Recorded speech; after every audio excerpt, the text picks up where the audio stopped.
En juin dernier, on a tous un peu capoté dans le milieu de la musique lorsque Apple a décidé de tirer la plug sur iTunes.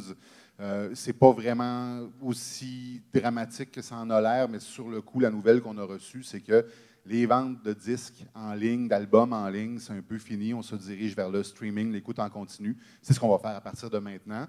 On s'est rendu compte que non, on allait quand même conserver la boutique en ligne, mais si on analyse un petit peu le marché de la musique au Québec, on se rend compte qu'on est un marché très axé sur la vente d'albums et on n'est peut-être pas rendu aussi loin que les autres en ce qui a trait au streaming. Donc, ça a créé une espèce d'onde de choc et on a décidé avec vous cet après-midi de réfléchir là-dessus, savoir où on s'en va, c'est quoi l'état des lieux, est-ce qu'on est en retard, est-ce qu'on est en avance, puis comment le marché de la musique au Québec va s'adapter à cette réalité-là. Parce que qu'on le veuille ou non, le streaming, l'écoute en continu, c'est pas mal vers ça qu'on se dirige. C'est quand même pas mal parce que ça fait 15 ans qu'on tourne en rond en se disant qu'il n'y a plus une scène à faire en musique. Puis là, on voit une nouvelle source de revenus. Pour la première fois depuis des années, les revenus musicaux montent. Ça ne se rend pas toujours aux bonnes personnes, puis la distribution est encore à repenser, mais on n'est pas rendu là dans notre réflexion. Là, je parle beaucoup pour commencer, pour mettre la table. Dorothée, Tout voler nos punch. Je parle beaucoup, je vais parler moins. Moi, je vais peut-être des fois les relancer avec un petit peu de mauvaise foi, mais en général, je suis de leur bord. Alors, pour discuter de cette grande question, c'est quoi l'avenir de la vente de musique en ligne? Je commencerai par présenter Jason Bissessard de Bon Sound, d'expliquer un petit peu peut-être ce que tu fais dans la vie, ce que tu fais chez Bon Sound. Bonjour, chez Bon Sound, je m'occupe surtout de la maison de disques.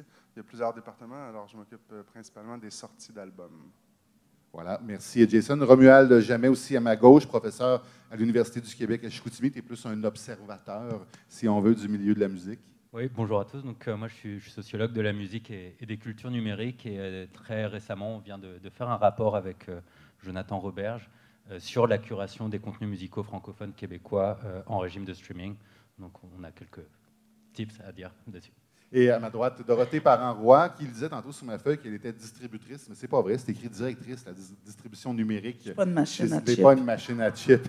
La distribution numérique chez Select. Donc, qu'est-ce que tu fais exactement? Tu t'occupes finalement de rendre les albums? En fait, je suis l'intermédiaire, je suis un peu la courroie de transmission entre les maisons de disques et les services de musique en ligne. Donc, tout ce qui est faire des pitchs pour des playlists, mais il y a aussi un gros volet de formation avec nos producteurs. Alors, comme vous voyez, les trois intervenants avec moi cet après-midi connaissent ça. Ils ont les deux pieds et les deux mains dedans. C'est ce qu'ils font au quotidien. Ils sont à l'avant-garde. Puis on a eu un genre de pré-réunion, si on veut, vendredi. Puis on a commencé à discuter. Puis je me suis rendu compte que je ne savais rien. Puis je suis bien content parce que je suis au niveau de tout le monde avec vous. Puis je commencerai par dresser un portrait de l'État. On va commencer par dresser un état des lieux. Alors, selon toutes les statistiques que je vais donner quand je vais en donner ou les grands élans, je remercie la DISC qui m'a fourni un paquet de données pour alimenter la discussion. Donc, je ne sors pas ça de nulle part. C'est pas un observateur qui vous dit « Il me semble que je vois les ventes de 10 décembre. » Non, je les vois sur papier. Les produits québécois sont moins consommés dans le numérique, malheureusement. Les albums physiques, ça se vend encore. C'est une part importante du marché, même si on en vend de moins en moins. Les albums numériques, ça va, on en vend, c'est des parts acceptables. Mais pour ce qui est du streaming, c'est un petit peu alarmant. C'est des parts de marché qui ne dépassent pas 11 % dans le marché musical québécois. On est en retard et je commencerai par une question vraiment un peu chienne, je dirais, mais pourquoi? Pourquoi on n'est pas déjà rendu là? Qu'est-ce qui fait qu'on n'a pas fait ce virage-là il y a peut-être 4 ou 5 ans? Bien, déjà, le streaming au Canada, Spotify est arrivé juste en 2013, si je ne m'abuse. Fait que déjà, on avait une espèce de retard. Ça, c'est ma théorie, là. C'est qu'au Québec, on a aussi un problème de réseau de cellulaire. Je veux dire, quand tu t'en vas à Chicoutimi, justement, j'arrive de là, il y a une couple de fois que j'avais pas de signal. Fait que si tu écoutes ta musique, bien, ta musique, elle arrête. Fait que déjà là, c'est pas encore assez bien planté au niveau technologique. Puis aussi les habitudes par rapport au streaming. Quand on est en centre urbain, il y a beaucoup plus de gens qui parlent anglais. Donc Netflix, les gens écoutent ça. Mais moi, il y a plein de gens en région qui me disent « j'écoute plus Netflix, tout est en anglais ». Fait que déjà, même la notion du streaming, ça a pris quelques années de plus avant que ça s'implante comme il faut, puis que les gens comprennent le principe de 9,99 puis c'est all you can eat. Romuald, en tant qu'observateur extérieur, est-ce qu'on se trompe ou on n'a pas sauté dans le bateau assez vite? Il y a plusieurs pays qui disent on a toujours 3-4 ans de retard sur le streaming, on est toujours derrière les États-Unis et les UK. C'est vrai et c'est pas vrai en fait parce que chaque marché a ses spécificités. Quand on regarde du côté de l'Allemagne, en fait, la GEMA a fait un gros travail sur le contrôle des droits et ainsi de suite, ce qui fait que le streaming a pris beaucoup de temps aussi à s'implanter parce qu'il y a eu beaucoup plus de barrières. En France, c'est différent. Au Québec, c'est encore différent. Et ce que relève nos dernières études, c'est que les gens sont aussi encore très attachés aux médias historiques que sont la radio et la télé. Et Jason? Ouais, ben, je ne veux pas répéter ce que les autres ont dit, c'était quand même assez bien dit, mais je pense que peut-être que ça prend un peu plus de temps, mais on est en train d'y arriver. On commence à voir les contenus francophones, si on parle bien sûr du contenu francophone, qui prend de plus en plus d'ampleur puis qui est capable d'atteindre plus de gens plus rapidement. On remarque qu'il y a beaucoup d'artistes francophones maintenant qui sont capables d'atteindre 1 million assez rapidement sur des singles, chose qui prenait plus longtemps avant à faire. Fait qu'on voit qu'il y a quand même une tendance vers le haut. Dépendant des genres de musique. Oui, c'est sûr. Oui, mais ça dépend des genres de musique aussi. Puis on a l'air assez discipliné aussi dans la salle. Si vous avez normalement, il y aurait une période de questions à la fin, mais si jamais il y a vraiment quelque chose que vous ne pouvez pas retenir, puis c'est important dans le débat, vous pouvez lever la main. Si c'est pertinent, on vous fera intervenir aussi au cours de la table ronde. Bon, pourquoi les ventes d'albums, on ne mise plus là-dessus aussi? Il faudrait comprendre. Bon, Apple qui a décidé unilatéralement un beau matin, puis c'est ce qui me dérange toujours un petit peu, c'est que il n'y a pas de consensus. Apple ne vous a pas parlé, ne vous a pas dit avant « Ah, ben, on s'en irait plus vers le streaming plutôt que vers la vente de disques. Comment le marché québécois va-t-il réagir? » Mais il y a quand même cette tendance qui va en s'alourdissant. Mais qu'est-ce qui fait peur? Pourquoi on ne veut pas, chez les distributeurs, par exemple, comme Apple, ou ceux qui font en sorte que la musique se rende à nos oreilles, parce que c'est pas clair exactement ce qu'ils font, pourquoi on ne veut plus vendre d'albums en ligne? Qu'est-ce qui dérange? Ça suit tout simplement la tendance du marché. En fait, la plus grosse baisse, c'est surtout au niveau des tracks downloadés. Les CD, ça commence à se maintenir un peu malgré tout, mais les téléchargements à la pièce, c'est ça qui est en train de mourir finalement, parce que pourquoi je paierais une pièce si je peux le mettre dans ma playlist Spotify? Mais en fait, on sentait déjà qu'Apple se dirigeait beaucoup plus vers Apple Music. Moi, je vais à chaque vendredi regarder, bon, c'est quoi mes sorties. Puis de plus en plus, ben, au lieu d'annoncer des albums sur iTunes, on renvoyait vers Apple. Même quand tu prends des liens, tu utilises leurs outils, déjà systématiquement, ils envoyaient vers Apple Music et non pas vers iTunes. Donc déjà là, il y avait comme une espèce de début dont on voyait que ça s'en allait là. Oui, c'est ça. C'est pas une surprise que la vente va disparaître éventuellement. Google Play ont déjà commencé à phaser out la vente aussi pour se concentrer sur YouTube Music. Je veux dire, Seven Digital, avant, on pouvait acheter des albums, là, on ne peut plus vraiment. Tu sais, c'est tous des phénomènes qu'on voit. Là. Même Beatport qui avait essayé de starter leur streaming éventuellement. Romuald? Il y a aussi un phénomène plus général qui a été décrit par Antoine Aignon notamment, qui disait pendant à partir des années 60, on était dans l'ère de la discomorphose, à savoir que l'œuvre, c'était pas un titre, c'était un album entier. Et là, depuis, il y a des récents travaux, mais ça date depuis 2005, on voit qu'on va vers ce qu'on appelle la numérimorphose, où en fait, l'œuvre, c'est la pièce, c'est plus uniquement l'album. Donc, dans ces registres d'écoute, ça change beaucoup. Et effectivement, du coup, les albums sont plus intéressés à vendre. Et puis, il faut voir que c'est des industries de la donnée. Et puis, eux, ils calculent leur marge. Et ils voient que quand ils vendent à la pièce ou quand ils vendent à l'album, ils redistribuent beaucoup de droits aux artistes et aux ayants droit. Alors que sur le streaming, on sait bien, ils ont beaucoup moins à redistribuer. Et c'est en plus à la baisse, selon les dernières annonces de Spotify et Apple, où ils vont redonner encore moins que ce qu'ils donnaient les dernières années. Je trouve ça intéressant, tu parles des formats, en fait, parce que si tu regardes l'évolution des formats de la musique, on est passé du vinyle à la cassette, au CD, puis dans l'époque du vinyle, les 45 tours, c'était des formats single, finalement, qui étaient très populaires à l'époque. Fait qu'on voit un peu une espèce de retour à ça aussi. Mais après ça, je vois des chiffres comme Billie Eilish, qui est sortie dans l'album, qui était une des artistes que les gens écoutaient l'album au complet. C'est pas juste une chanson, c'est vraiment... Les gens écoutaient de A à Z, puis ça a surpris beaucoup de gens dans l'industrie, mais ça a montré qu'il y a encore des gens qui écoutent des albums complets. Oui, parce que pour revenir sur une discussion que j'ai eue avec une des collègues de la disque, justement, la musique, c'est aussi une industrie de prototypage. C'est-à-dire qu'on ne sait pas ce qui va fonctionner au cours des prochaines années. On a beau essayer de contrôler le marché puis de le diriger, de l'endiguer, c'est peut-être le meilleur mot. Il suffit qu'arrive une artiste comme Billie Eilish qui vienne fucker toute la patente au complet puis dire non, moi je vends des albums complets, ou qu'il revienne un groupe comme Pink Floyd, par exemple, qui disent moi je vends des albums complets, c'est ce que je fais, puis je réédite tous mes vinyles. Et là, le marché va être encore à la traîne. En fait, l'industrie essaie encore une fois de faire ce qu'elle a fait au cours des 30 dernières années, de prendre le contrôle sur le produit. L'industrie, c'est un peu tiré elle-même dans le pied. Oui. L'âge d'or du CD à la fin des années 80, début 90, là, c'était une bonne tune, puis le reste, c'est des fillers. Fait que c'est sûr que si, en tant que label, tu continues à appliquer cette formule-là pour tes albums, tu ne peux pas t'en sortir avec le streaming. Ou si tu sors ton album, tu n'as pas fait de promo avant, tu n'as pas sorti de single avant, tu te tires dans le pied aussi en tant que maison de disques. Donc, c'est aussi tout un processus de mise en marché qu'il faut revoir. Puis c'est ça. Mais Jason, toi, chez Bon Sound aussi, vous êtes tributaire de ce que l'artiste vous propose, puis vous ne pourriez pas passer à côté d'un artiste super intéressant, par exemple, parce que vous diriez non, ce qu'on veut, c'est pour le streaming, une chanson, pas d'intro, parce que c'est ce qui marche, alors que vous savez que vous avez une mine d'or entre les mains avec un artiste qui arriverait.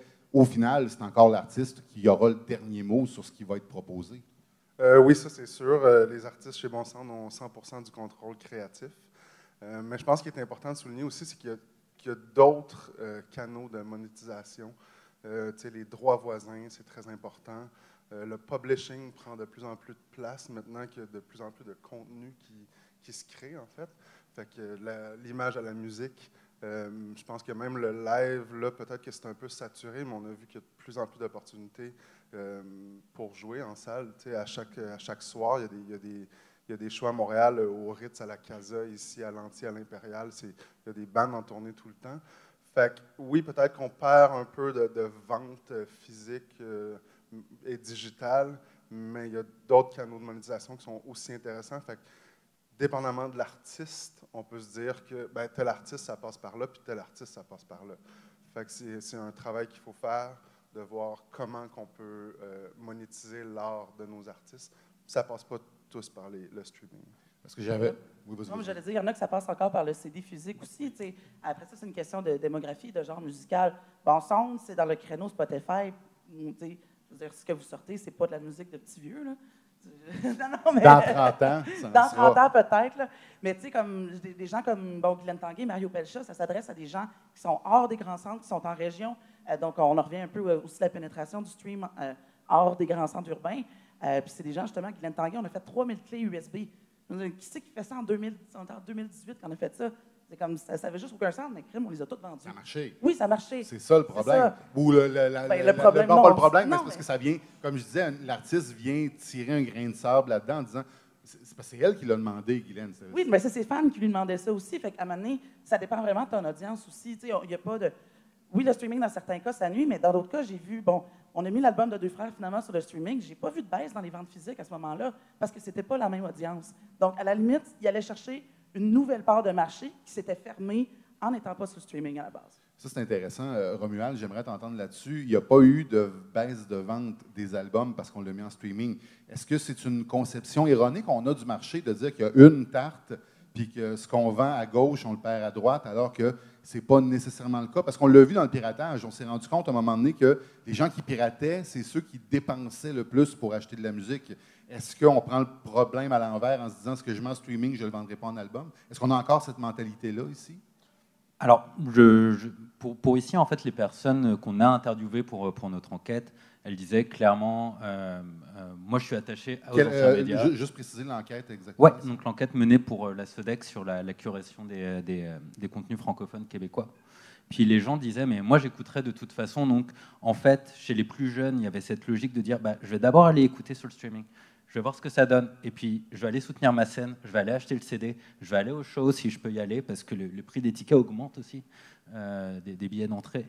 Il y avait cette logique-là, et en même temps, pour parler justement du million de titres, du million d'écoutes et tout ça, le dernier gros punch sur Spotify, c'est pas Drake, c'est pas n'importe quel artiste, c'est Johnny Hallyday, qui a fait plus de 30 millions en 2 jours, et Johnny Hallyday, on s'entend là, le public, il est assagé.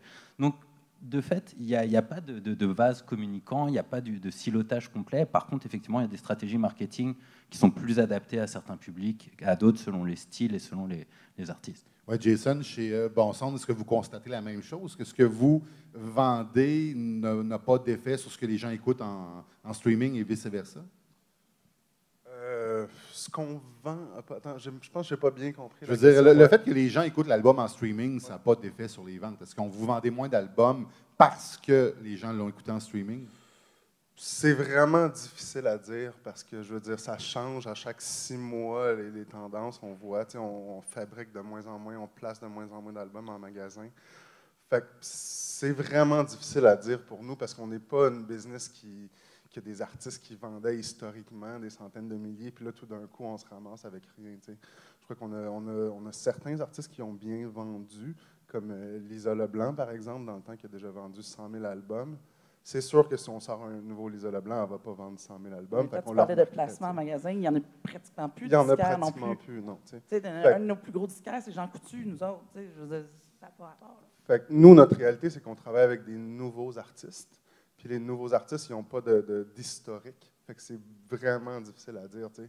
Si on regarde comme les louanges, par exemple, ben, les louanges, il n'y avait jamais rien sorti de physique avant. Fait on ne peut pas se dire qu'on a une baisse de vente physique sur ce projet-là. Non, vous n'avez pas de panorama, mais à un moment donné, Daniel Lavoie me disait à propos des ventes de son dernier album, si en 84, j'avais vendu le nombre d'albums que je viens de vendre, il ne me re-signait pas. Ma carrière finissait là. Alors que là, on a ouvert une bouteille de champagne. Oui, bien, en fait, je pense qu'il n'y a pas juste l'arrivée du streaming, il y a aussi un contexte plus large que ça. Je veux dire, les gens dépensent plus leur argent au même endroit qu'à l'époque. Donc ça, c'est clairement quelque chose aussi qui vient jouer là-dedans. Là. Ça m'amène à vous parler de l'offre québécoise qui est aussi de plus en plus noyée parce qu'elle est maintenant en compétition avec ce qui se fait à travers le monde. La plupart des plateformes de streaming proposent des catalogues qui ont quoi? 40, 50, 55 millions de titres, de pistes. On oublie, là-dedans, il ne faut pas oublier SoundCloud, c'est des centaines de millions de titres gratuits. YouTube, qui va, semble-t-il, tu me disais avant, prendre le contrôle, la place de Google Play Music au cours des prochains mois. Puis il y a des clips et des chansons. Puis sur YouTube, on a l'impression que c'est gratuit. On va se faire une playlist YouTube. On met ça pendant le souper sur la télé, puis ça joue sur le système de son, puis on mange pendant ce temps-là. Alors, on n'est plus dans cette espèce de star system québécois. On est en compétition avec nous-mêmes. On est en compétition avec le reste du monde. Puis le reste du monde a aussi la même mise sur notre offre musicale. Est-ce que, présentement, on est en train de perdre le contrôle sur notre industrie musicale? Est-ce que c'est épeurant de dire qu'il y a des gens en Allemagne qui ont autant de poids dans ce qu'on vend au Québec que des gens qui sont à Saint-Jean-Port-Joli, par exemple? Ouais. Moi, je pense qu'on est quand même en santé. Dans le sens, comme on parlait tantôt un peu, les gens commencent à adopter les plateformes de plus en plus. Puis on voit quand même des succès francophones, des nouveaux succès francophones. Si on regarde juste le hip-hop, Fouki, Loud, ces trucs-là, ça stream vraiment bien. Ils remplissent des salles, ils font des belles carrières. Fait que c'est peut-être plus difficile de tirer son épingle du jeu qu'avant, mais c'est encore très possible. Puis, je crois qu'on est vraiment dans une bonne passe, si on veut, en ce moment. Si on fait le tour un peu de tous les labels québécois, tout le monde a des artistes qui fonctionnent bien, qui streament bien, qui vendent aussi encore un peu, qui font des bons droits voisins, qui tournent. Fait que je pense qu'on est relativement en santé. En fait, on perd surtout le contrôle au niveau des taux de rémunération. Je veux dire, tout ce qui est les droits d'auteur, etc., la commission du droit d'auteur, ça se joue quand même à plus grande échelle, mais au niveau local, on a quand même, Jason et moi, des intervenants qui sont soit à Montréal ou soit à Toronto, avec qui on échange puis qu'on est capable de pousser des artistes puis de mettre en valeur des artistes.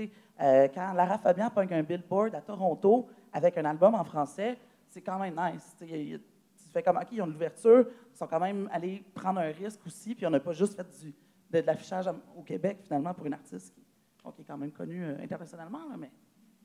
Et Romuald, en tant qu'observateur, est-ce que c'est moi qui est totalement à côté de la plaque, comme je viens de me le faire dire?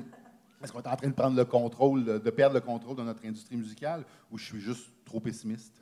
L'industrie musicale québécoise, elle est assez résiliente. Hein. Elle l'a montré sur les 60 dernières années. Elle a su se renouveler et s'adapter très régulièrement.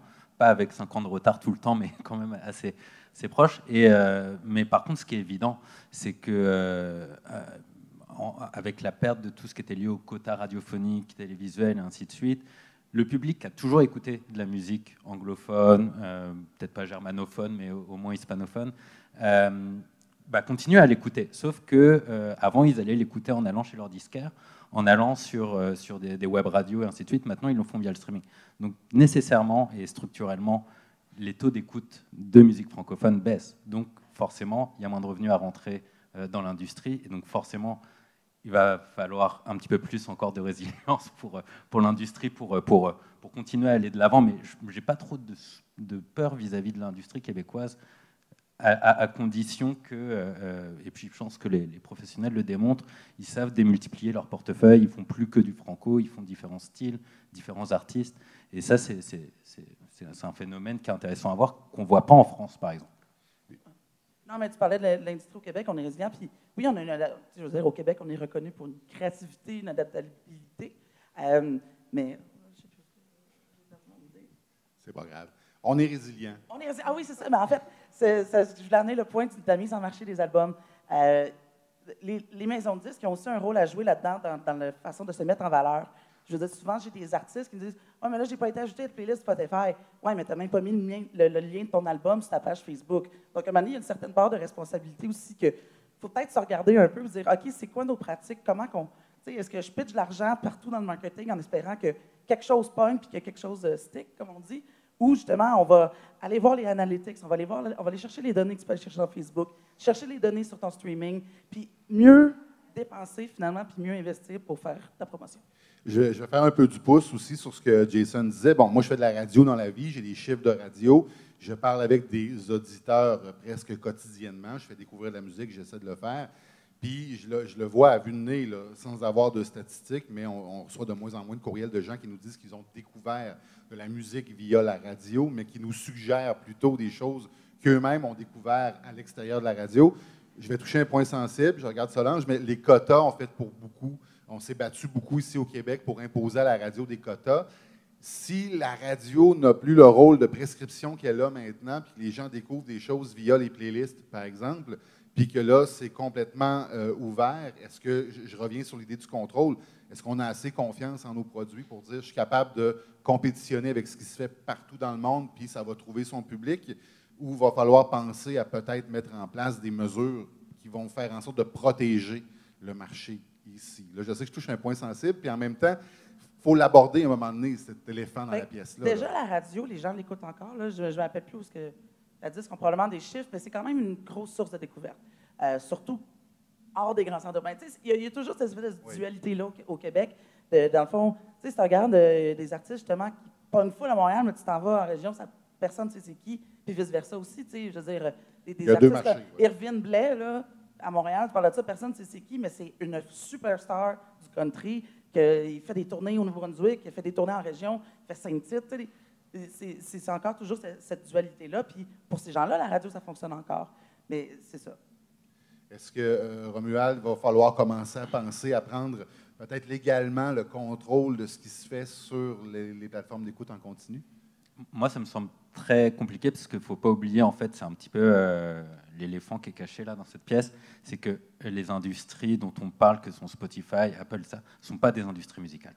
Elles sont des industries de la donnée. La musique, c'est juste un moyen pour eux de récolter de la donnée, de générer de l'argent, mais pour eux, c'est un produit très secondaire. Et puis, ils l'ont montré vis-à-vis des artistes. Eux, ce qui les intéresse, c'est les auditeurs, ce n'est pas les contenus culturels en tant que tels. Eux, c'est juste une manière de monétiser. Donc, il ne faut pas oublier ça, c'est-à-dire l'industrie musicale, elle pourra toujours autant essayer d'imposer des quotas et ainsi de suite, mais il faut voir que les acteurs qu'ils ont en face ne sont pas des acteurs du milieu musical. Ils jouent dedans, mais ils n'en sont pas. Donc je pense qu'il faut toujours voir ça du côté de la législation ou du côté de la contrainte légale. On ne joue pas avec les mêmes règles avec ces acteurs-là.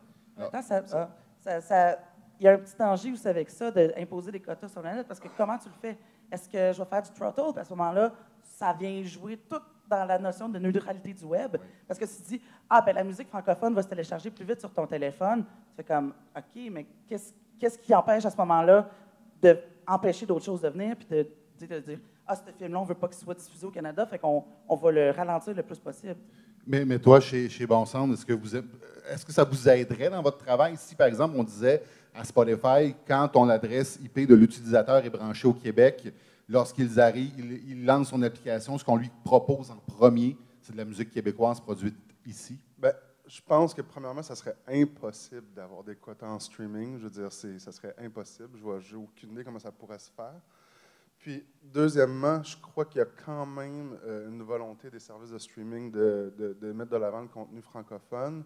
Ils ont des gens sur place qui font du placement. Puis après, ça va quand même avec les algorithmes. Si tu es quelqu'un qui écoute beaucoup de musique francophone, mais tu vas te faire présenter des listes de lecture francophones.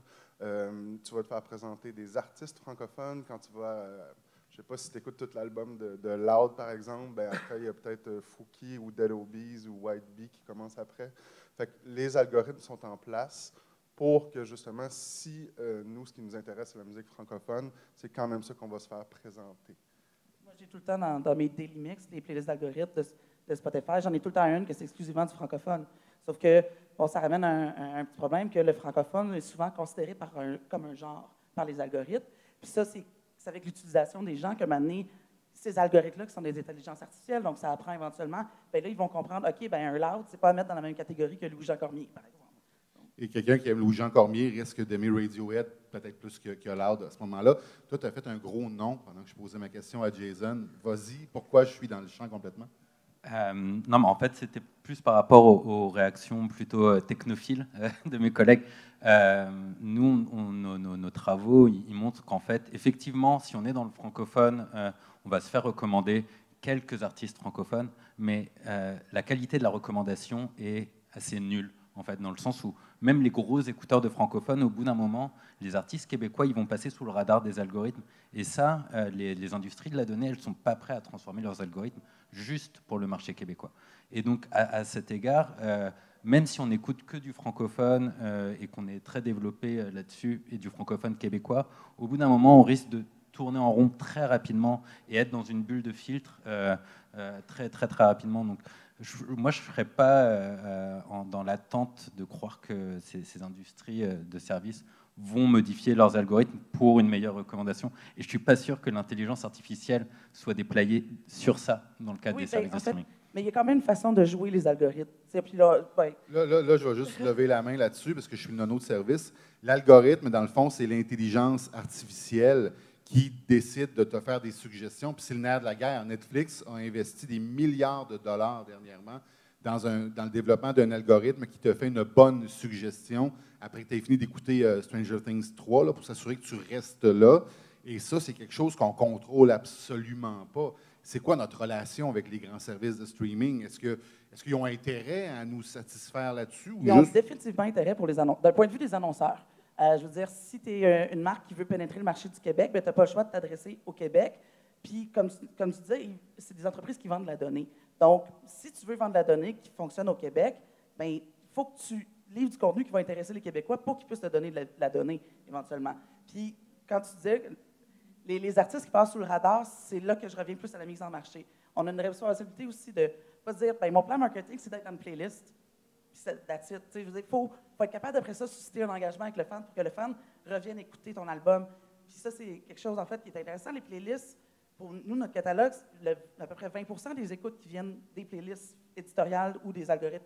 Et la majorité des playlists éditoriales, ça, c'est, mettons, Spotify qui lance sur Google Play. Il y a un gars qui fait une playlist, c'est ça. Alors que la majorité des écoutes proviennent de la recherche ou de la bibliothèque personnelle des gens. Donc, les albums que les gens ont sauvegardés dans leur propre library, comme on dit.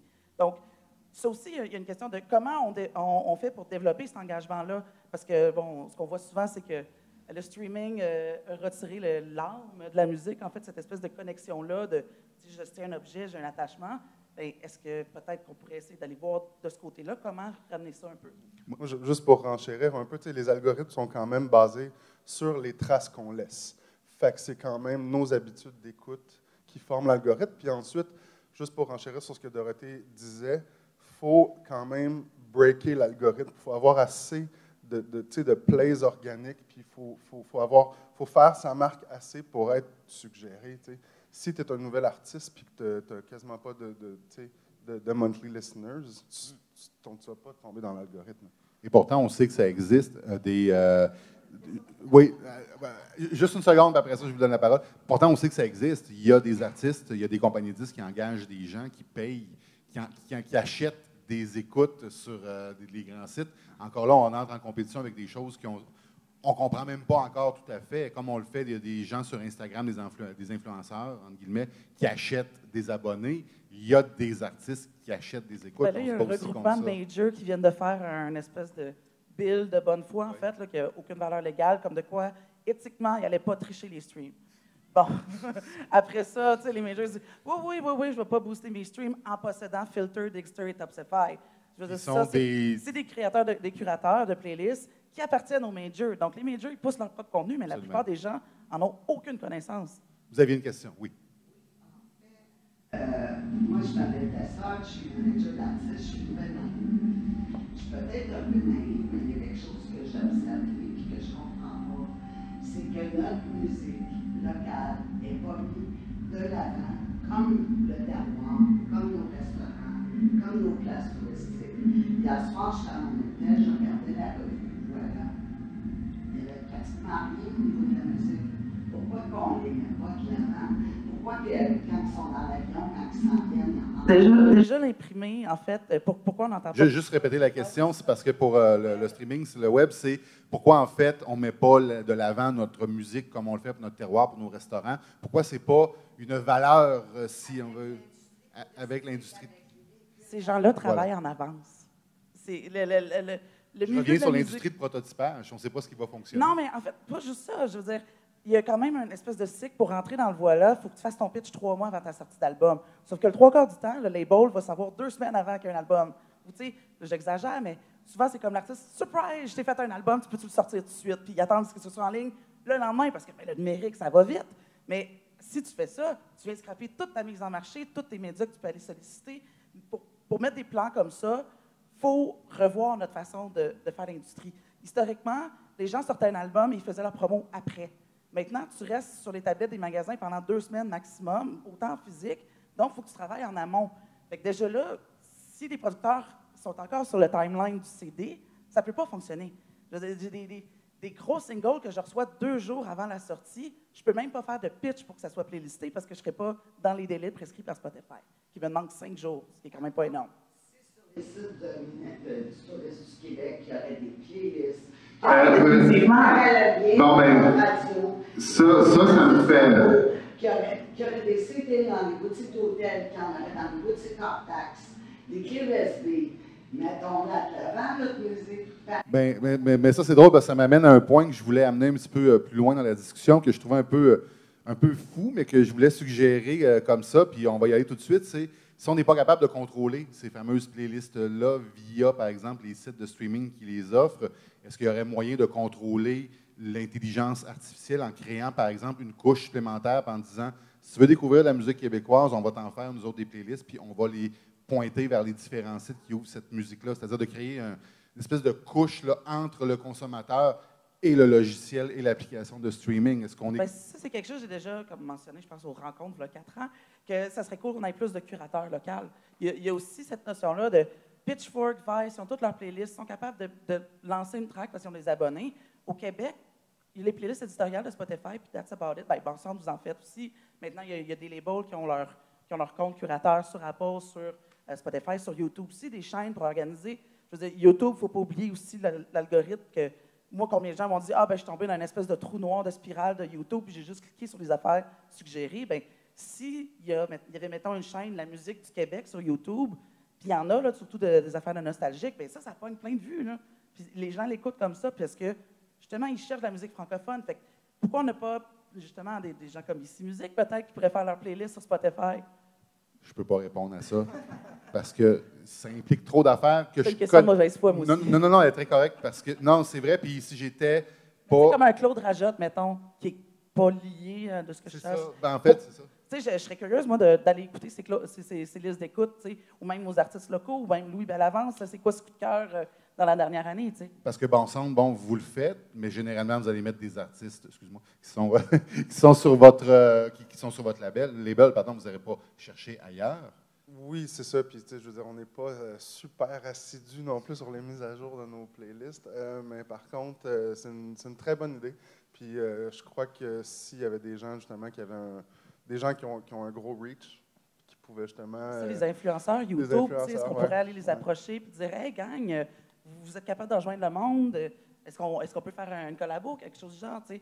Ou même, là, Instagram, il y a beaucoup de jeunes qui découvrent la musique sur Instagram maintenant. Donc là, surtout avec les lives, les stories, il a même intégré directement Spotify. Mais tu sais, je veux dire, combien de gens au Québec on est spécialisés dans Instagram ou qui comprennent comment aller faire booster des posts, là. Tu sais, je parle juste de la base, là. Tu sais, des fois, comme faire une story, comment tu fais ça ou comment tu fais des highlights, bien, il y a une éducation à faire à ce niveau-là aussi. J'irais encore plus loin et dans la même direction, c'est que par exemple en Corée du Sud, ils ont fait un plan culturel numérique un petit peu comparable à ce qu'il y a au Québec, mais avec un objet, c'était la K-pop, et puis on va tout mettre là-dessus. Et BTS, par exemple, qui est un groupe qui marche énormément à l'heure actuelle, c'est un produit de ça, c'est-à-dire c'est la volonté d'un État de mettre de l'avant ses produits culturels dans un plan culturel numérique plus large, avec un volet Instagram, un volet YouTube, un volet... Est-ce que c'est possible de faire la même chose que la K-pop avec la musique francophone québécoise? Je ne suis pas sûr au niveau mondial. Par contre, ce qui est sûr, c'est qu'il y a des outils. On parlait tout à l'heure de l'algorithme qui se nourrissait des traces d'écoute. Ils le font plus ou moins bien, parce que ce n'est pas trop dans leur intérêt. Par contre, il y a tout un travail sur les métadonnées et le classement de la musique francophone québécoise qui est totalement éclaté. Tout le monde référence un petit peu... comme il le veut. Or, ça, si on fait une playlist avec un listing de musique francophone québécoise et les bonnes catégories qui sont rentrées, là, l'algorithme, il match. Parce qu'il va dire, hey, là, je repère une centaine de playlists différentes avec à peu près le même ordonnancement et à peu près les mêmes pondérations en styles musicaux. Là, ça va matcher. Là, l'algorithme, il va dire, ah ouais, mais ça, c'est relié à ça, ça, c'est relié à ça, ça, c'est relié à ça. Chose qui existe dans le hip-hop québécois, je pense, plus que dans n'importe quel autre genre. Mais en fait, c'est que souvent, quand on livre le contenu, si on veut apparaître sur le palmarès francophone d'iTunes, il faut que le genre musical soit French pop. Fait que déjà là, ça vient fucker toutes les métadonnées parce que on met tout dans le même bag. Puis même, tu sais, des choses comme des producteurs qui m'envoient des labels copies sans nom d'auteur-compositeur, ça m'arrive encore. Donc, il y a aussi une notion d'éducation à faire au niveau des métadonnées. Je vois Solange qui hoche la tête, ils sont en train de travailler sur un super beau projet de socle commun des métadonnées pour dire, OK, c'est quoi qui est important, puis c'est quoi la chaîne de transfert de ces données-là? Parce que, bon, souvent, l'artiste n'a pas dit c'est qui les featuring, c'est qui les musiciens sur l'album à son producteur. Là, le producteur sort ça à la dernière minute parce que c'est de même ça marche, hein, on sait tout. Puis là, il manque des infos, puis là, il fait les métadonnées comme il peut avec les infos qu'il y a. Fait que si déjà le premier intervenant ne donne pas les bonnes informations, ça vient tout fucker le reste, finalement. Parce que les algorithmes apprennent aussi de ça. Maintenant, Apple nous demande les noms des réalisateurs. Donc, je veux dire, ça, tu peux faire des liens. OK, Philippe Brault, il a fait tel artiste. On peut-tu faire une playlist basée sur les albums réalisés par Philippe Brault, genre? Mais en ce moment, ça ne se fait pas automatique parce que ces données-là ne sont pas présentes. Ouais, non, mais pour rebondir, il y a ça, et puis il y a le next step, on va dire, vous l'entendez à mon joli accent, je suis français, et l'uniformisation, on aime bien ça, on connaît ça, tout est centralisé à Paris, 10e arrondissement pour la musique. C'est le centre de l'univers, Paris. Mais c'est le centre du monde, de toute façon. Donc, non, mais au-delà de ça, il y a eu quand même un gros travail de l'industrie, et à l'heure actuelle, notamment avec Deezer, qui est l'acteur historique, parce que ça vient de France Télécom, ça vient d'Orange, c'est un petit monde, tout ça. Et il y a un gros travail d'uniformisation, ce qui fait que des métadonnées, non pas de la musique, et ce qui fait que Deezer, en France, pour les contenus francophones, ça marche super bien. Ça marche super bien parce qu'ils sont plugués avec l'équivalent de Vidéotron, donc il y a un abonnement et tout ça. Donc toutes les générations arrivent à toucher, à atteindre ce qu'ils veulent. Et puis surtout, quand ils rentrent dans la catégorie rock, ils vont avoir Johnny Hallyday, Beatles et Rolling Stones. Mais ça va être indiqué parce qu'ils auront fait l'effort de dire on force Johnny Hallyday localement à être catégorisé comme rock et pas comme rock français, qui est une autre catégorie musicale selon l'industrie française. Alors là, si je comprends bien ce que vous me dites depuis le début de la table ronde, c'est qu'on a, dans le spectre de la production musicale au Québec, des gens qui vendent des albums chez Jean Coutu, pour qui ça marche bien, des albums physiques. Et à l'autre bout, il faudrait apprendre à maîtriser parfaitement les métadonnées de chacune des pièces qu'on met en ligne et tout ça, ce qui est probablement la chose qu'on va être obligé de faire. C'est la base. Ça, c'est la base même. Mais on n'est pas rendu là encore. Est-ce que ça passe par l'éducation? Est-ce qu'il va falloir qu'on se rencontre, tous les producteurs d'albums, puis qu'on se dise, OK, qu'est-ce qu'on fait? On trouve ça va passer par un standard? Mais déjà c'est ça que la disque avec la PM et la SAPROC sont en train de faire, d'établir un genre de ISO 9002 des métadonnées au Québec. Dire, OK, bien, voici ce que vous devez rendre. Puis bon, moi, je suis des comités avec le ministère de la Culture. On se dit, est-ce qu'éventuellement, on pourrait dire, bon, bien, tu n'as pas ta sub si tu ne me donnes pas des métadonnées qui ont de l'allure. Tu sais, c'est un incentive, en fait. Le problème dans tout ça, c'est que les labels sont understaffed, parce que, bon, il y a moins en moins d'argent qui rentre, et il faut faire de plus en plus de jobs, parce que justement, il faut que tu couvres tes radios, ta TV, ton print, puis ton web, genre au niveau Facebook, YouTube, ad, tu sais, bring it on, là, genre, puis c'est pas tout le monde qui a plus que 20, en fait, tout le monde a juste 24 heures dans une journée, puis fait que ça crée les problèmes de, OK, où est-ce que je mets mes efforts? Puis il y a aussi, justement, le temps de prendre, de s'asseoir, puis de comprendre comment ça marche, cette patente-là. Moi, j'ai des labels qui viennent me voir et disent, ben, je peux te payer, puis tu vas tout le faire pour moi. Là. Puis même pour des réseaux sociaux, tu sais. Fait que c'est clair qu'il y a un besoin flagrant d'éducation à ce niveau-là. Jason, chez Bon Centre, vous traitez les métadonnées de quelle façon? Oui, ben en fait, nous, notre... Ouais. Non, mais je pense que le président de la compagnie, il est très attentionné à ça. Les gens qui s'occupent des téléversements en ligne aussi sont très attentionnés à ça. Puis c'est quelque chose qu'on fait vraiment attention à tout ce qu'on met en ligne. Alors, mais tu sais, quand tu entends des histoires d'un major label, qu'il faut encore t'envoyer un fichier Excel à Toronto, là, c'est quelqu'un de Toronto qui ne comprend pas la notion d'accent non plus. Déjà, là, en partant, tu viens probablement de fucker tes titres de tout. Fait que ça aussi, c'est un problème. Donc, il faut reprendre le contrôle là-dessus aussi, sur cette façon-là. Deuxième éléphant dans la pièce dont j'aimerais parler, puis on en a parlé beaucoup avec le problème Netflix au Canada, c'est la taxation de ces services-là. Là, on se dit, iTunes, en fait pas iTunes, mais Apple Music, les grands fournisseurs de contenu de musique en continu viennent ici, prennent notre musique, nous la revendent à nous autres mêmes, avec des fractions de sous qui sont redonnées aux auteurs, compositeurs, interprètes. Est-ce que l'idée d'ajouter une taxe, par exemple, à l'abonnement et de redistribuer cet argent-là pour les producteurs, ça serait une bonne façon? Tu disais, on manque d'argent, on n'a pas d'argent. Chez Bon Centre, vous le faites peut-être un peu mieux. Est-ce que cette idée de redistribuer cet argent-là, cette taxe-là, c'est quelque chose d'envisageable et de souhaitable, ou d'un autre côté, ça pourrait venir briser un écosystème qui est déjà assez fragile? C'est sûr que ça serait vraiment le fun de recevoir plus de sous, mais je ne suis pas d'accord qu'on a besoin, qu'on est dans la marde, si on veut. Ça va relativement bien.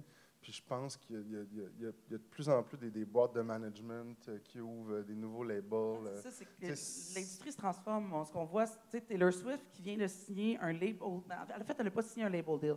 Elle a signé un label service deal. Donc, Universal font toute sa promotion, sa mise en marché, mais Universal ne joue pas le rôle traditionnel d'un label qui est on te donne de l'argent, puis après ça, on garde tes masters. Maintenant, les artistes sont beaucoup plus autoproduits. Donc, ils vont toucher le revenu beaucoup plus gros, en fait, que l'époque où, hey, yeah, j'ai un contrat avec un major, puis je vais toucher 2 cents par album vendu.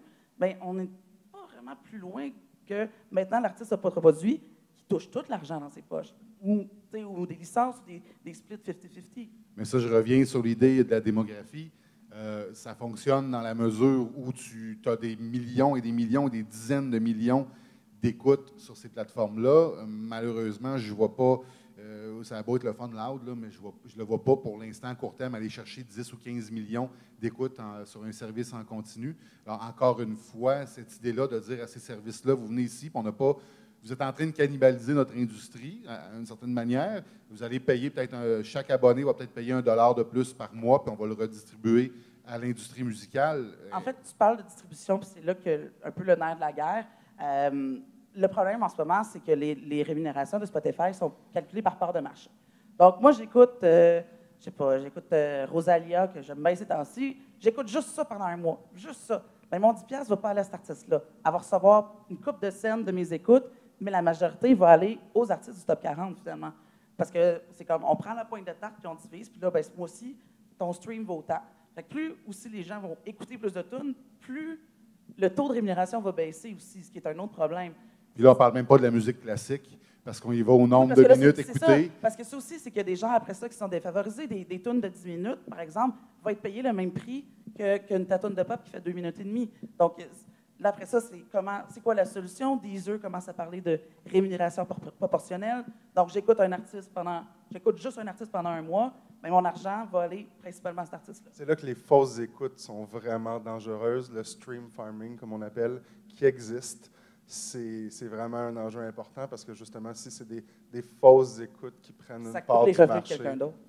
Exact, ça coupe les revenus de quelqu'un. Oui, parce que la tarte, elle va pas en s'agrandissant. L'argent qui n'est pas donné à un artiste parce qu'il n'est pas écouté, puis qui va à un artiste qui n'est pas vraiment écouté, c'est le même dissous là, qui est juste séparé. Romuald, en tant qu'observateur, ce que je viens de dire là, de dire que peut-être de mettre une taxe spéciale sur les services d'écoute en continu, est-ce que c'est la meilleure pire idée que tu as entendue? Est-ce que c'est quelque chose que c'est envisageable et même souhaitable à moyen terme, par exemple?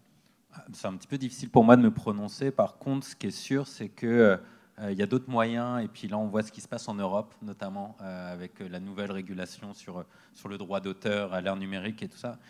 Puis, effectivement, l'Europe, quand elle se positionne par rapport à ça, elle dit on est 600 millions de consommateurs.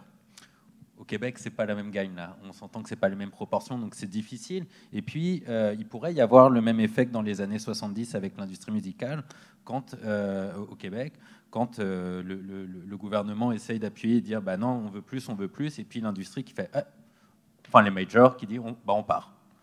Donc l'effet taxe peut avoir cette contrainte-là. Par contre, c'est sûr qu'avec une meilleure politique numérique, non pas uniquement à l'échelle du Québec, mais à l'échelle du Canada, avec une meilleure protection des consommateurs, mais aussi des ayants droit et des artistes, ça contraint ces joueurs-là. Et puis on voit YouTube, Spotify et ainsi de suite qui s'attaquent un petit peu à l'Europe, mais ils savent qu'ils ne pourront pas aller chercher autre chose. Donc là, il vient d'avoir, par exemple, en France, une taxe Google, on appelle ça comme ça. C'est une taxe qui fait 200 millions d'euros, je crois, par rapport à quelque chose qui devrait être payé comme 120 milliards. Donc, ouais, pourquoi pas mettre une taxe, mais déjà, on n'en tirera pas grand-chose parce que l'argent n'est pas déclaré sur place. Et en plus, c'est beaucoup de problèmes et de discussions, parce que ce sont des États, hein, ils se battent comme un État multinational, les Google, les Spotify de ce monde. Ils vont dire, mais écoute, si tu veux pas de moi ici, il n'y a pas de problème, moi je vais à côté, puis je vais continuer à feeder tes consommateurs via un autre biais, via YouTube, avec de la rétribution encore plus faible que sur Spotify, et ainsi de suite. Et puis voilà. Donc c'est toujours un jeu compliqué, je pense, pour les États de discuter avec ces partenaires-là, sauf quand on arrive à se montrer comme aussi, comme l'Europe ou comme un marché qui pourrait être, je ne sais pas moi, le Mercosur ou l'ALENA. Même les États-Unis viennent de réussir à augmenter. Bon, en fait, le Royal. C'est ça, sauf que là, Spotify se bat contre les publishers pour aller en appel à la Cour, pour ne pas augmenter les droits d'auteur, finalement, qui sont déjà minimes. On parle juste, je pense que c'est doublé, je ne sais plus trop. Mais alors qu'au Canada, on s'est un peu fait fourrer, excusez-moi l'expression, sous le régime Harper, quand la Commission du droit d'auteur a évalué les tarifs versés aux auteurs-compositeurs. Ils se sont dit, pour la radio, on marchait en multi-montant, on disait, il y a 10 fois moins de monde qui sont rejoints par les ondes. On va appliquer le même calcul sur le streaming, alors qu'une écoute égale une écoute. Tu peux pas. C'est pas une question de diffusion. La radio joue, on l'entend dans un restaurant, par exemple. Les playlists maintenant aussi. Les playlists aussi, oui. Ouais. On parle de l'Europe depuis tantôt. J'aimerais qu'on parle un petit peu, on parle de solutions monétaires différentes. Il y a la Chine. Il y a Tencent qui contrôle le marché du streaming en Chine.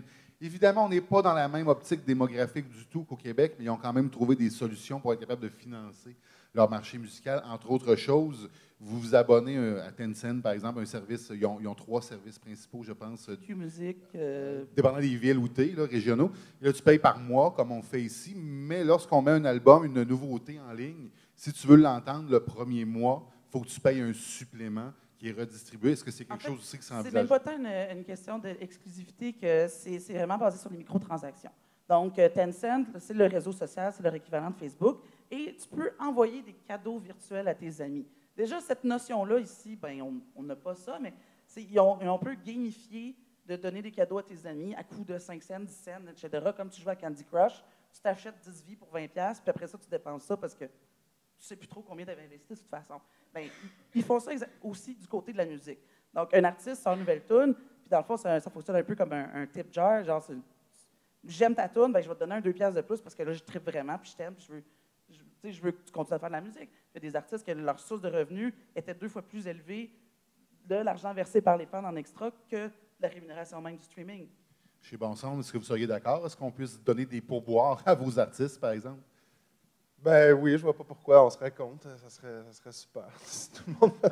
Non, mais au Québec, on a un attachement envers nos artistes. Ben, tantôt, on parlait de cette fameuse plateforme-là qu'on viendrait insérer, par exemple, entre le consommateur et les services d'écoute en continu qui serviraient de curateur, par exemple. C'est cette plateforme-là, on pourrait dire, je suis en train d'écouter une chanson de Pierre Lapointe, j'aime ça, je peux y envoyer $1, par exemple, directement. Puis ça crée une espèce d'engagement avec l'artiste, que ça revient à ce que je disais tantôt, le streaming, un peu, ça a tassé l'artiste de là. On écoute de la musique, mais on n'a pas d'attachement, on ne sait pas ce qui ça fasse. Nécessairement, c'est dans une playlist, j'écoute de manière passive. Bien, au moins, tu dis, OK, bien là, moi, je m'engage en tant que fan, je te donne X montant. Puis après ça, est-ce qu'on peut développer plus large en ramenant les fan clubs, en disant, OK, bien là, tu m'as donné 2$, tu vas avoir accès à une prévente de billets de spectacle, par exemple.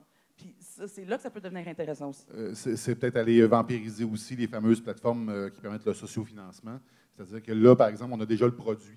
Puis on dit, j'ai apprécié ce que tu as déjà fait, au lieu de dire, je paye en avance. Oui, mais c'est à même la plateforme, c'est beaucoup plus facile. Oui. Genre, pop, OK, bien, après ça, est-ce qu'on veut dire, OK, bien, la personne qui a donné le plus d'argent ce mois-ci va voir sa face à côté dans la page de l'artiste. Voici le plus grand fan de Marie-Mé.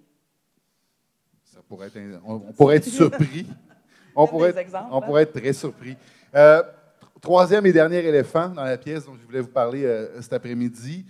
Pourquoi il n'y a pas une plateforme d'écoute en continu québécoise qui est mise sur pied? Est-ce que c'est parce que ceux qui auraient les moyens de le faire auraient avantage à promouvoir seulement ce qu'ils ont à offrir? Est-ce que si on parle d'une convergence possible ou c'est quelque chose qui pourrait se faire, un regroupement, par exemple, des labels québécois qui diraient on va offrir, nous autres, pour lieu que vous payiez 10$ par mois, ça va être 2,99$, puis tout ce qui se fait en musique québécoise, vous y avez accès.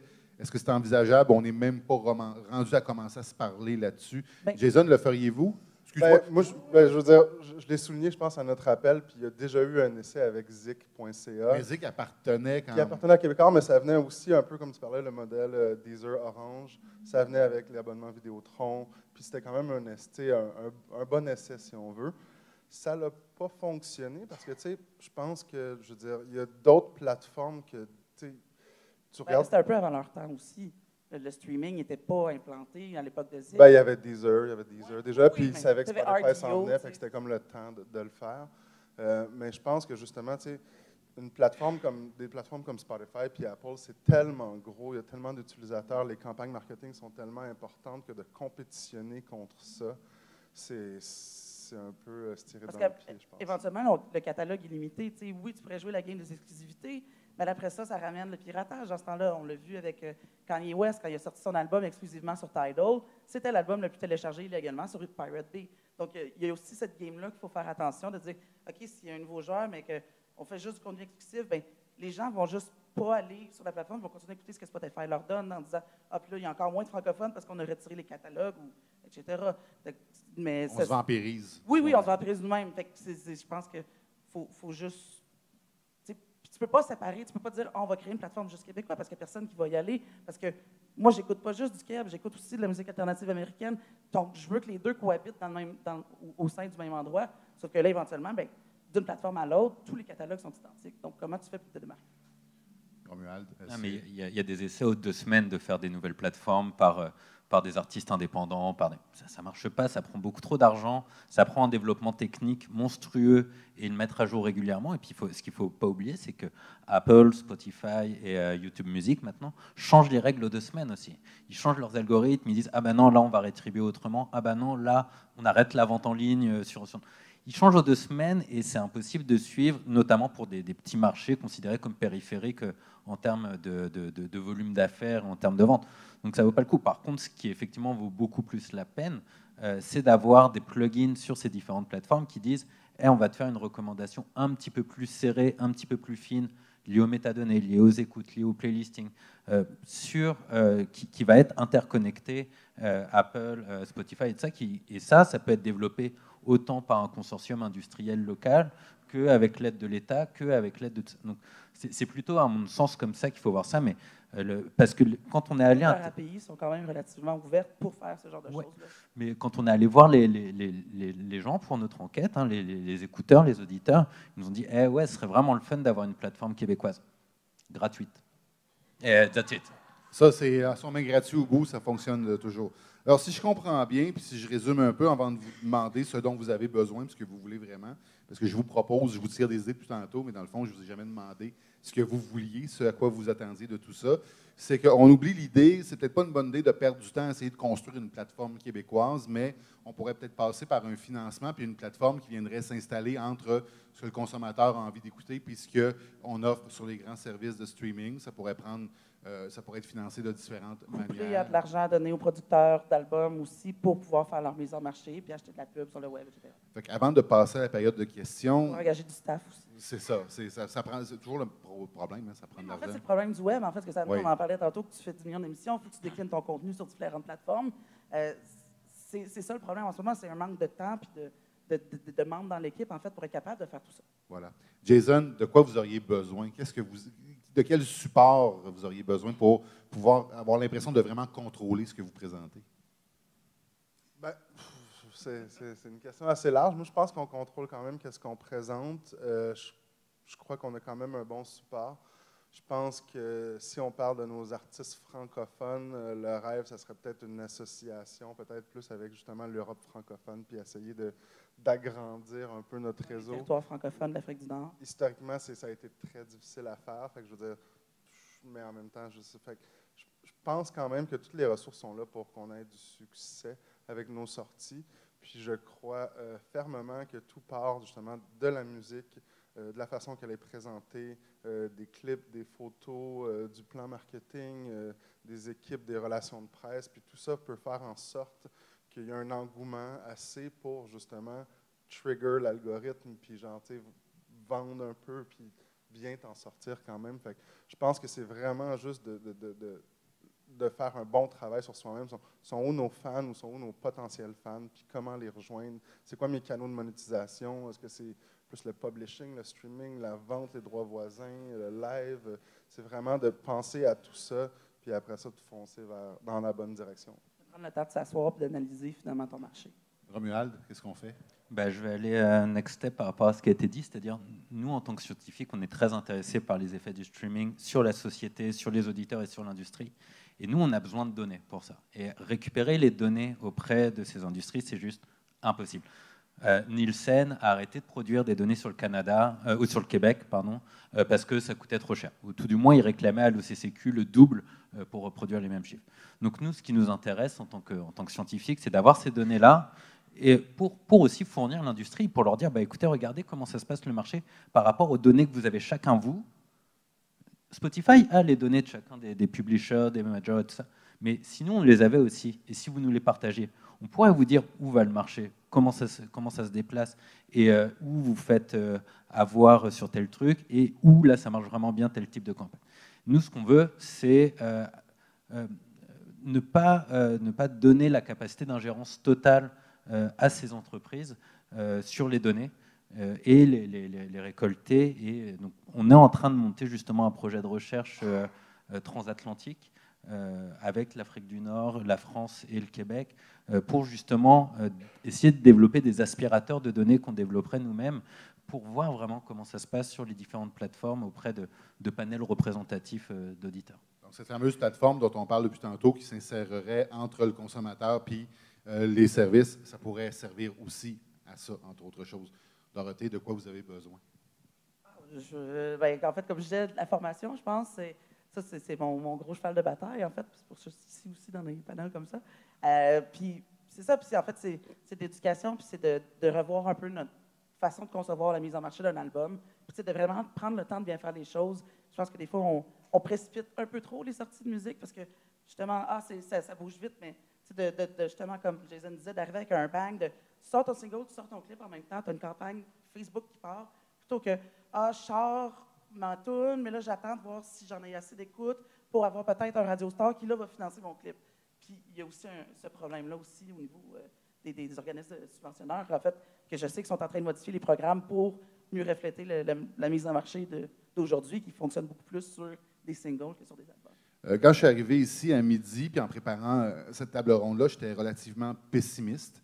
Je me disais, ça va pas bien, puis je ne sais pas comment, mais en même temps, je me dis tout le temps, ça fait des années, comme le disait Romuald, que la musique québécoise survit, puis le fait bien, puis puis on trouve toujours des solutions. À vous entendre après-midi, je suis pas mal moins inquiet. Je pense qu'il y a encore des façons de prendre le contrôle sur ce qu'on fait. Puis peut-être que dans 200 ans, on sera avalé par quelque chose d'autre, mais là, peut-être pas pour les 10 Ah, mais prochaines même dans années. 5 ans, ça ne sera plus la même chose. Je veux C'est dire, ça qui est fou. le CD, c'est quoi, c'est 1984? À peu près. Parce qu'on considère que le CD est mort, ça veut dire trentaine d'années, quarantaine d'années max. Fait que, tu sais, peut-être que le streaming, puis ça a l'air de plus en plus, fait que peut-être que le streaming, dans 5 ans, c'est mort. Là. On sait On pas, commence à comprendre. Donne-nous une ça chance. va jouer par télépathie dans ton cerveau, tu sais. Je sais pas. Il y a un autre problème par rapport à ça qu'il ne faut pas oublier, c'est que, alors on ne parle pas de Apple ou Google, mais quand on parle de Spotify, Spotify ne gagne toujours pas d'argent. Ils ont un taux de dette qui est incroyable. Donc au bout d'un moment, quand un acteur aura vraiment gagné la plus grosse part de marché, il va changer les règles du jeu une nouvelle fois et en sa faveur. Donc il ne faut pas oublier que l'industrie sera obligée de s'y plier ou pas, mais dans tous les cas, les gros acteurs vont modifier En fait, les règles du jeu. On parlait beaucoup de Spotify, Apple, de YouTube, mais il y a Amazon aussi aux États-Unis qui est en train de gagner beaucoup par de marché. Puis ça aussi, c'est l'arrivée des speakerphones qui va changer aussi notre manière d'écouter de la musique. C'est ça, parce que là, on écoute quand je fais du cardio, on écoute quand je transporte, mais là, oups, je suis à la maison, on va écouter des podcasts aussi. Donc, il y a toute cette espèce de melting pot de choses qu'on peut écouter qui va changer. Amazon vient d'ouvrir un bureau à Toronto aussi. Oui. Fait que, il y a quand même des gens qui sont pas curieux, mais qui veulent savoir qu'est-ce qu'on sort, qu'est-ce qu'on fait, puis qui veulent nous supporter. Autant Apple, Amazon, Google, Spotify, sont toutes là à essayer de nous soutirer de l'information, savoir c'est quoi notre release schedule. Puis Il y a juste des sont gens, en fait, qui n'ont intéressés. pas compris en fermant leur bureau. Ce qui est magnifique, c'est qu'ils ne donnent jamais rien en retour. Alors, dans 2 ans, on se reparle, puis... Oui, vas-y. Non, mais je veux dire, c'est sûr que c'est pas pour tous les artistes, mais pour des gros artistes. J'ai vu des campagnes en coop avec des services de musique. Je veux dire, Apple nous donne X montant parce que l'artiste investit X montant, puis OK, cool, mais on vient de doubler mon budget de promotion. Tu sais. Alors, dans 2 ans, on se reparle de comment on fait pour s'assurer qu'Alexa et Google Home jouent de la musique québécoise quand on lui en demande. Vous avez été super attentifs, c'était merveilleux. J'imagine que vous avez aussi peut-être des questions pour nos panélistes. C'est le moment, si vous les avez gardées.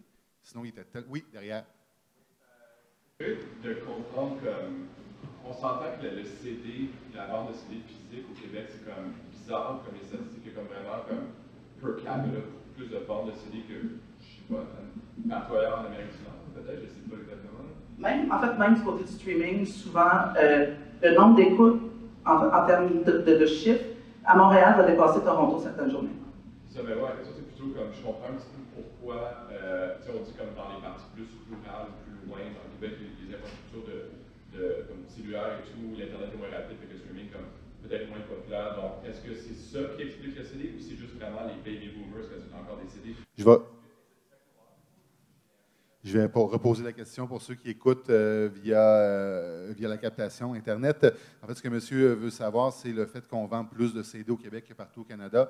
Est-ce que c'est technologique le problème? Est-ce que c'est générationnel? Est-ce parce qu'on n'a pas accès à ces technologies en région, par exemple? Ou c'est parce que ceux qui ont de l'argent et qui achètent encore de la musique principalement, ils ont encore l'âge de triper sur les CD? Ça ressemble à ça? Je pense que c'est pas entièrement ça. La région achète un CD ou c'est plus parce que c'est les baby boomers comme maman qui achètent encore des CD? Il y a Jean-Marc Léger qui a sorti un album qui s'appelle Le Code Québec, où ils ont vraiment fait une espèce d'étude globale du Québec versus le Canada pour sortir des valeurs.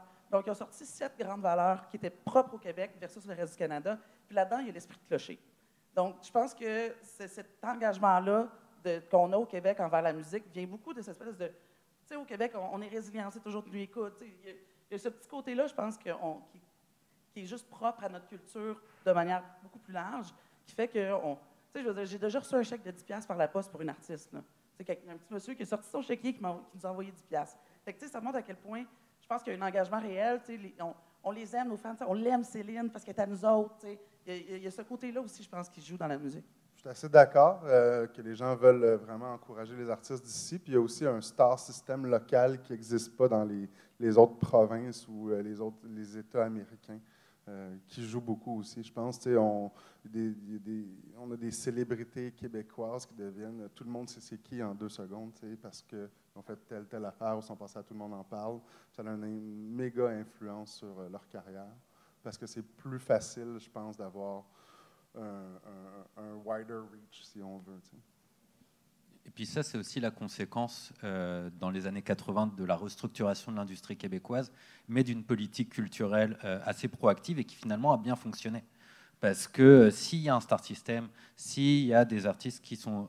là, je pense que le taux des contenus francophones québécois dans le CD, c'est 45%.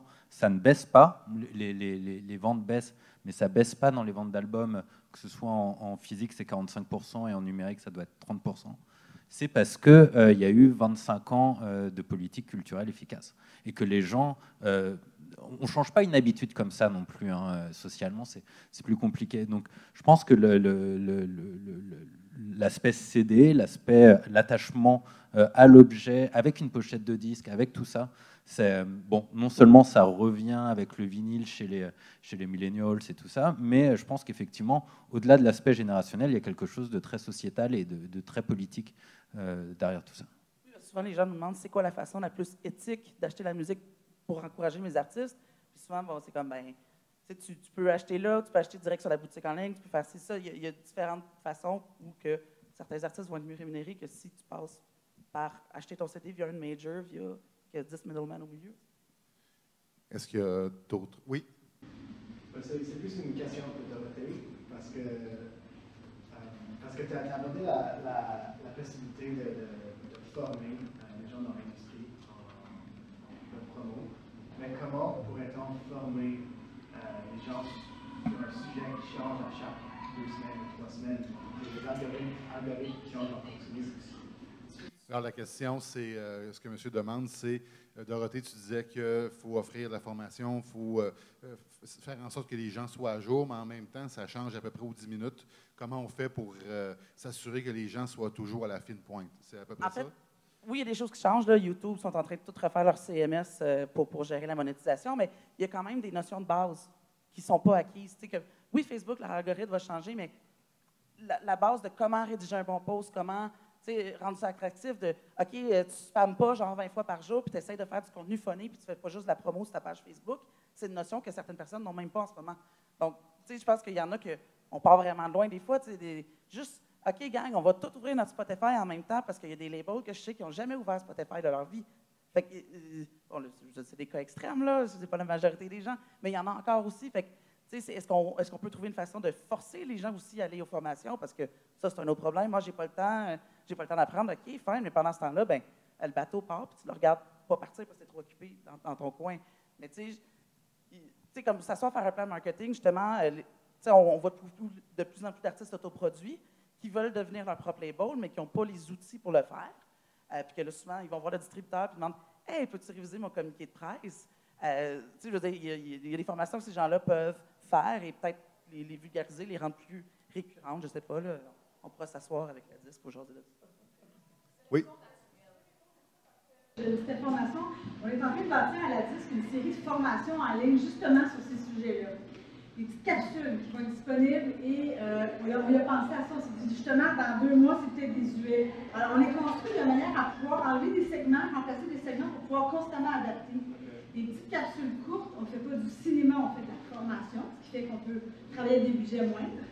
Et donc, on va permettre à l'industrie d'avoir accès à des formations courtes, toujours, on l'espère, toujours au bout du jour et adaptées.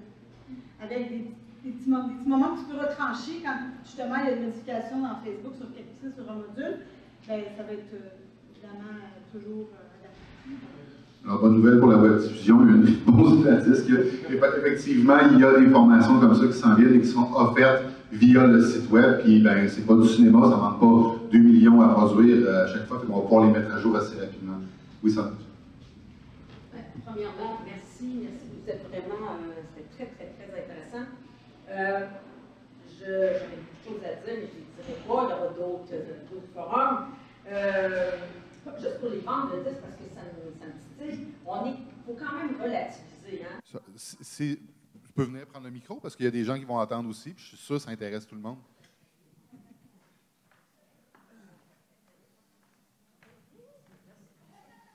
Merci.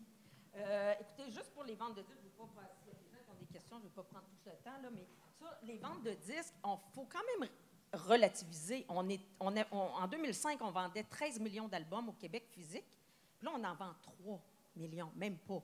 Fait que, tu sais, quand on dit, c'est encore, tu sais, un moment donné, on a perdu 77 de part de marché. Fait que oui, on en vend peut-être un petit peu plus qu'ailleurs, mais c'est rien, là, comparativement à ce qui se vendait. Des 300 000 albums, ça se fait plus, ça, là. Vous le savez mieux que moi, n'est-ce pas? Alors ça, c'est la première chose que je voulais dire, parce que même si on se compare, c'est quand même pas grand-chose.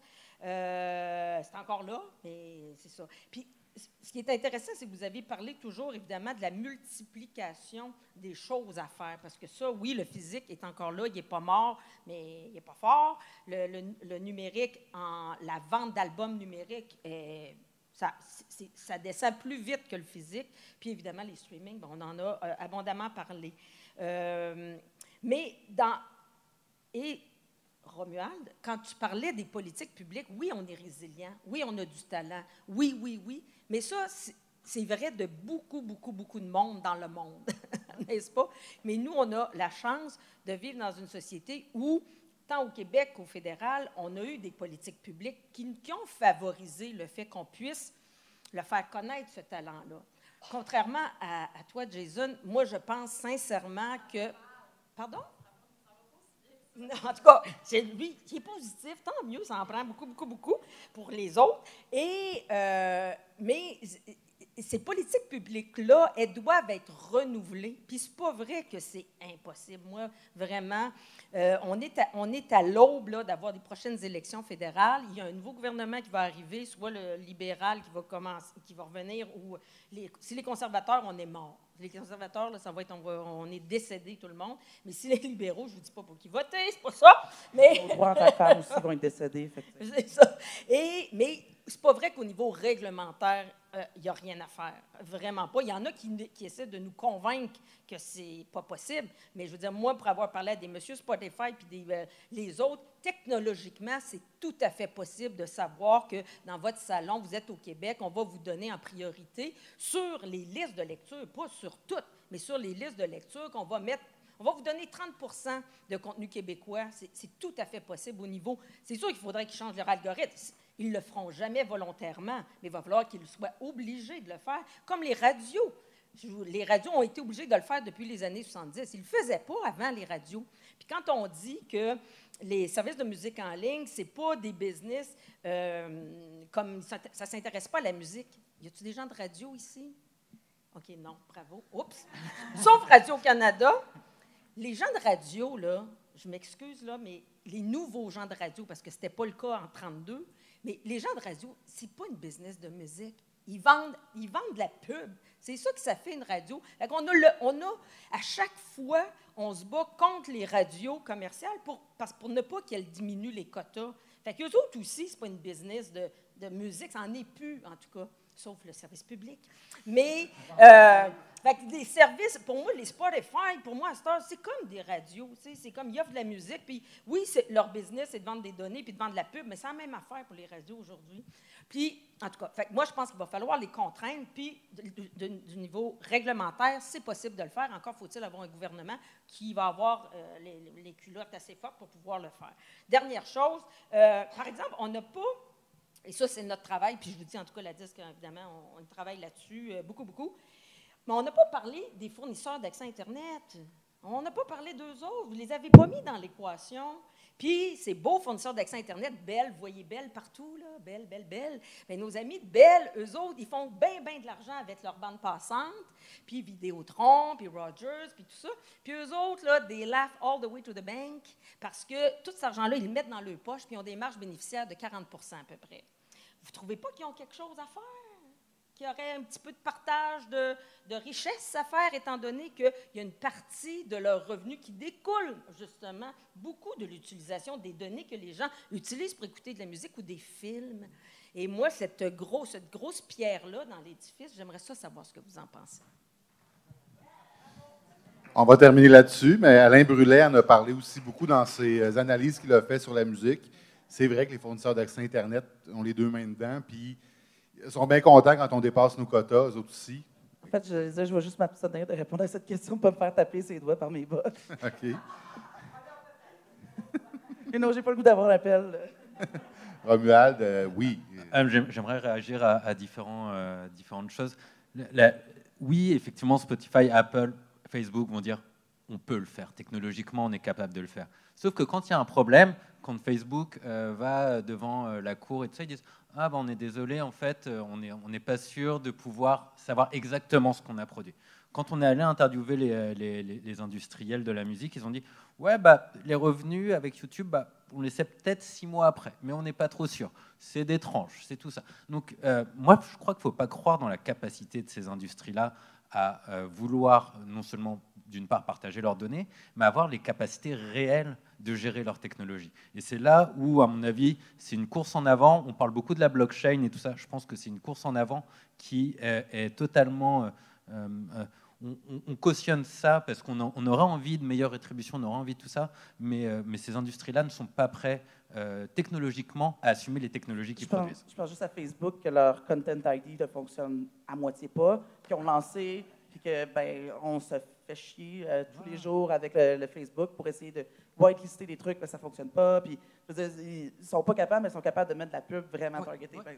Pour la question des quotas, je pense que c'est juste le mot quota qui est mal choisi parce que, en bout de ligne, c'est l'utilisateur qui peut aller écouter ce qu'il veut. C'est pas comme syntoniser un poste radio où là, il y a un curating qui est fait, puis il y a un pourcentage de musique francophone, puis on ne peut rien y faire parce que le poste fait jouer ce qui est obligé de faire jouer. Les gens skippent tout. Exact. Tandis que là, c'est l'utilisateur qui décide quand même. Fait que c'est juste le mot quota, je pense que c'est peut-être pas le bon mot pour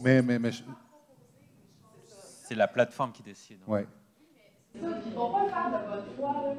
Ça appartient aux majors, Spotify, c'est Sony et Universal. Universal contrôle 64% du marché de la musique mondiale. C'est pas dans leur intérêt de faire en sorte que notre musique est proposée. Ils ne sont pas là pour nous faire plaisir.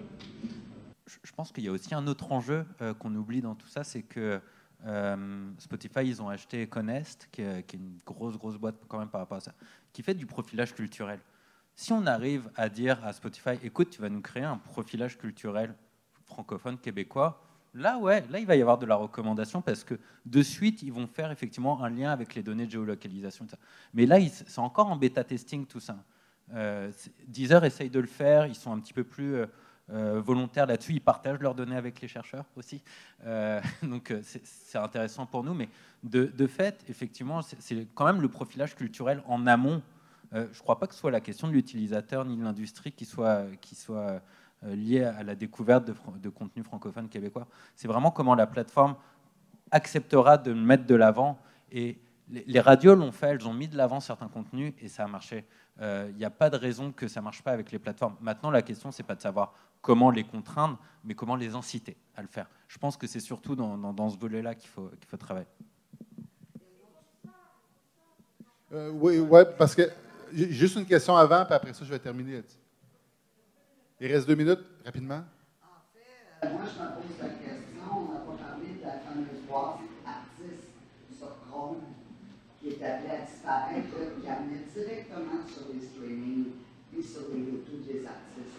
Tu sais, la boîte à droite, quand tu tapes un nom d'artiste, qui apparaît Dans les résultats Google. On peut pas créer de nouvelles qui sont en train de disparaître. Puis ça générait beaucoup d'équitabilité pour un artiste, ça l'amenait directement. Ça se gérait via le coin des artistes dans Google Play avant, mais ils vont l'intégrer dans YouTube Music. Ouais. Ça va être intégré. Juste revenir sur ce que Solange disait tantôt, parce que je pense que la question a été mal comprise, puis on va terminer là-dessus. Je sais que tu ne vas pas répondre à ça, Dorothée, mais la question, en fait, puis je cite Alain Brunet qui en a parlé plusieurs fois. Il y a le fonds, par exemple, de la télévision canadienne qui fait en sorte que les câbleaux distributeurs par abonné vont faire un pot, puis l'argent va servir à produire de la télévision canadienne. Est-ce que les fournisseurs d'accès Internet pourraient dire, eux autres aussi, bien, écoutez, on va vous forcer à chaque utilisateur que vous avez, vous allez payer 1 pièce par mois, puis cet argent-là va être mis dans un fonds qui va servir à la musique parce que une des raisons pourquoi les gens s'abonnent à Internet ou par téléphone, c'est parce qu'ils veulent consommer des produits culturels. Écoute, là-dessus, je veux juste préciser, moi, ce que je souhaiterais le plus au monde, c'est de trouver une façon que ce ne soit pas les consommateurs qui payent, mais les entreprises réellement qui ne refilent pas ça aux consommateurs. Oui, ça c'est juste pour terminer. Solange termine en disant ça serait le fun que les fournisseurs d'accès Internet ne refilent pas, trouver une manière de ne pas refiler la facture aux consommateurs. J'aimerais ça. Une solution qui pourrait être élégante, on va dire, ce serait de les taxer sur les données qu'ils revendent. c'est-à-dire en tant que data brokers, en tant que revendeurs de données pour de l'espace publicitaire et pour de l'affichage, plutôt que de taxer les consommateurs, on pourrait dire sur vos reventes de données, sur le profilage culturel que vous faites, comme Econes dans le cas de Spotify, on va mettre une taxe qui va être distribuée à un fonds qui sera géré, mais qui ne doit pas être géré pour les 200 plus gros artistes québécois ou canadiens.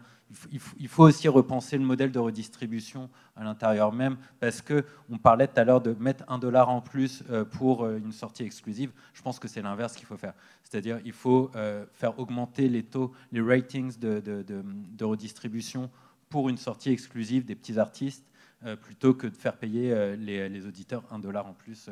On parlerait avec Tencent de ça, mais je pense que c'est quelque chose aussi d'intéressant à penser. Il faut repenser en termes d'économie expérimentale, je dirais, tout ça. Puis on pourrait parler de blockchain, etc. Ça serait une autre table qui durerait 1h30.